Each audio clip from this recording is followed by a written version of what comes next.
எல்லாம் செஞ்சாச்சு, திருச்சி மாநகரம் செழிப்பா இருக்குன்னு மக்களை நம்ப வச்சு தன்னோட செல்வங்களை மட்டும் செழிப்பா வச்சுக்கிட்ட திமுக அமைச்சர்களும் ஆளு மன்னர்களும் பதறி போகும் அளவுக்கு திருச்சியின் நிறைவேற்றப்படாத வாக்குறுதிகளின் உண்மைகளை உங்க காதுக்கு கேக்குதா சிஎம் சார்னு கேட்டு அதிரடி காட்டியிருக்காரு தலைவர் விஜய். மக்களை பார்க்க ஏன் வரலன்னு கேட்ட எல்லா ஆணவ குரலும் தலைவர் விஜயின் தேர்தல் பிரச்சார தொடக்கத்தை பார்த்தே அடங்கி போய் நிக்குது. எங்க எதிர்கால நம்பிக்கையை நாங்க பார்க்க போறோம்னு தன்னெழுச்சியா கூடின கூட்டத்தை தமிழ்நாடு வரலாறு நீண்ட காலத்துக்கு அப்புறம் திருச்சியில தான் பாக்குது. ஐயா பெரியார், அறிஞர் அண்ணா, மக்கள் திலகம் எம்ஜிஆர்னு அரசியல் ஆளுமைகளுக்கு திருப்பு முனையா அமைஞ்ச திருச்சியின் சிறப்புகளை சொல்லி ஜனநாயக போருக்கு அழைப்பு விடுத்த தலைவர் மாவட்டத்தின் 9 தொகுதிகளுக்கான மக்கள் பிரச்சனைகளை ஒவ்வொன்னா அடுக்கினாரு. பெல் போன்ற தொழிற்சாலைகள் இருந்தாலும் திருச்சியின் ஆதாரம் விவசாயம் தான். அந்த விவசாயத்துக்கு திமுக செஞ்ச மொத்த பணிகள் 0.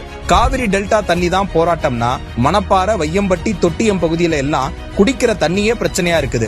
ஆட்சிக்கு வந்த திமுக குடிதண்ணிக்கு கூட வழி செய்யல. ஆனா கொள்ளையடிச்சு குவிச்சு வைக்க மணலை மட்டும் தடையில்லாம அல்றாங்க. தலைவரின் இந்த கேள்விகள் தான் மக்களின் எழுச்சிக்கு தீனி போட்டிருக்கு. திருச்சி டிராபிக் பிரச்சனை, கட்டி முடிக்கப்படாத மாரிஸ் மேம்பாலம், பாலக்கர பாதாள சாக்கடை திட்டம், Samuthiram main road, IT park, சென்ட் factory, Manachanallur bus stand, Siruganur கழிவுநீர் கால்வாய்னு எந்த ஒரு நலத்திட்டத்தை நிறைவேற்றி முடிக்காம கிட்னி திருட்டுக்கு திமுக எம்எல்ஏ ஹாஸ்பிட்டலை நடத்திக்கிட்டு அதையும் மருத்துவத்துறை அமைச்சர் ஆதரிச்சுக்கிட்டு இருக்கிறது மக்களை ஏமாத்து வேலைன்னு ஏறி அடிச்சிருக்காரு தலைவர் விஜய். 2 முக்கிய அமைச்சர்கள் திருச்சியில இருந்தும் எந்த ஒன்றையும் மக்களுக்கு செய்யாத மன்னர்களை இனியும் தேர்ந்தெடுக்க மக்கள் தயாரா இல்லங்கிறத ஆளு முதல்வருக்கு காட்டும் விதமா அடுத்து திமுகவுக்கு ஓட்டு போடுவீங்களான்னு கேட்டபோது இல்லன்னு எழுந்த சத்தம் தான் 2026 சட்டமன்ற தேர்தலுக்கான மக்களின் முடிவு.